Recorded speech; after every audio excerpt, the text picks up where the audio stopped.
Vamos voltar a falar sobre assuntos de Brasília, né? Essa apreensão que aconteceu agora de manhã. O deputado federal Reginaldo Lopes, líder do PT na Câmara, protocolou uma notícia-crime pedindo punição dos que conspiram contra a democracia e as instituições. De Brasília, nós vamos conversar novamente com o repórter Bruno Pinheiro, que tem mais detalhes dessa informação. Bem-vindo de novo, Bruno.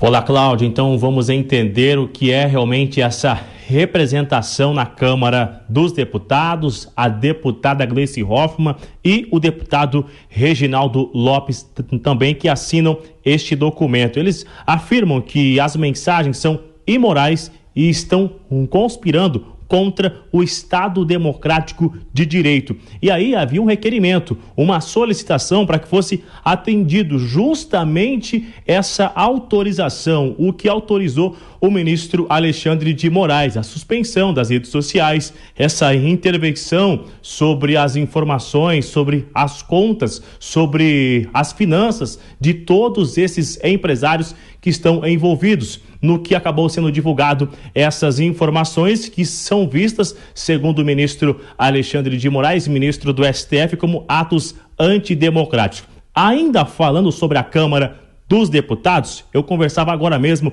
com o deputado José Medeiros, do estado de Mato Grosso. Ele disse que a operação é um absurdo e também eu recebi um documento, a Jovem Pan recebeu esse documento. Que documento é esse? Um documento assinado pelo deputado José Medeiros, enviado a Augusto Aras, solicitando o afastamento do ministro Alexandre de Moraes diante das eleições de outubro de 2022. E por qual motivo?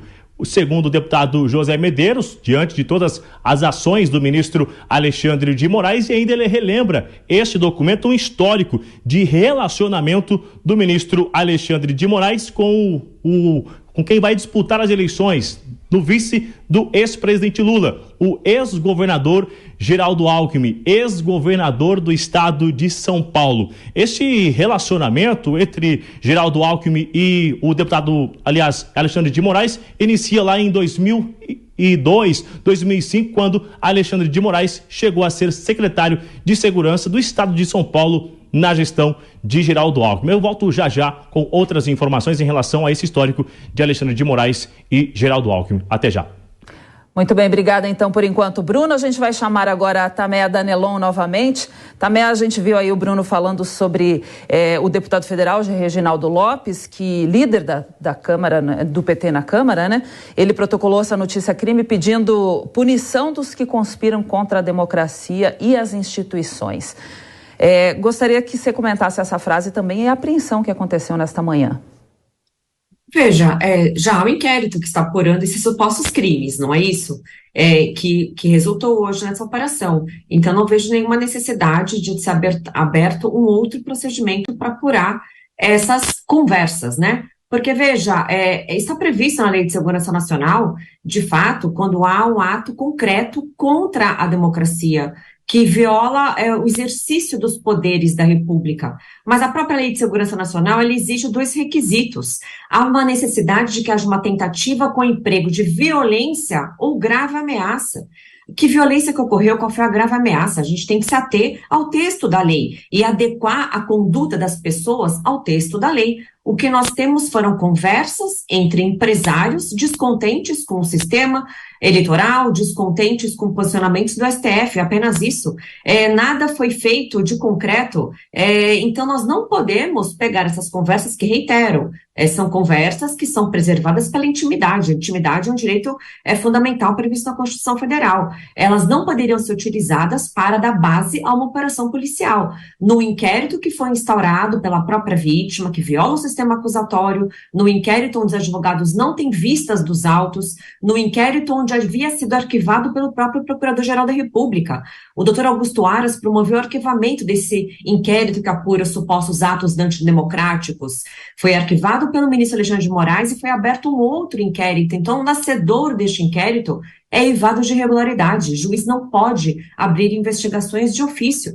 Então, claro que esse é um ato desse deputado, é um ato político, que está querendo politizar um nada jurídico, que crime não é. Vamos chamar então agora o Marcelo Suano. Marcelo, essa notícia crime aí pedindo a punição dos que conspiram contra a democracia e as instituições. Como você vê essa frase? Olha, essa é uma frase típica de uma tentativa de tolher todas as liberdades e todas as possibilidades que existem na sociedade de ter uma manifestação livre. O que eu acho mais adequado é aquilo que está sendo feito pelo José Medeiros. Apenas gostaria que o José Medeiros ele reunisse os seus deputados que estão ali na Câmara e fosse no Senado para que institucionalmente fossem tomadas algumas medidas, fossem adotados procedimentos corretos e institucionais para de alguma forma reduzir ou pelo menos amainar o ímpeto, não quero usar o termo ditatorial, mas vamos dizer o ímpeto de governo que o Alexandre de Moraes está adotando. Qualquer medida que possa afetar as liberdades, e principalmente a liberdade de expressão, é sempre deletéria para a sociedade. Isso não pode ser admitido, principalmente quando vem daqueles que deveriam ser controlados. É impressionante que nós temos os três poderes. A ideia que se tem é de que esses três poderes têm um sistema de pesos e contrapesos. Mas o que nós observamos é que esse sistema de pesos e contrapesos não existe. Ele não está acontecendo porque um desses poderes se auto-atribuiu uma quarta função, que é de poder moderador, que existia para regular as relações entre os poderes. O grande problema é que o poder moderador não responde a ninguém, e todos respondem a ele. Ora, se você tem que um dos poderes responde ao poder moderador e ele próprio ao poder moderador, ele não responde a ninguém, inclusive em relação a essas inconstitucionalidades. Da minha perspectiva, eu posso estar enganado, mas não acredito que esteja. Eu gostaria de ver que atos fossem feitos neste momento para frear os arroubos de Sua Excelência, o ministro Alexandre de Moraes. Eu acho que ele está indo muito além daquilo que se deseja para um Estado democrático, e mais importante, o Estado democrático de direito.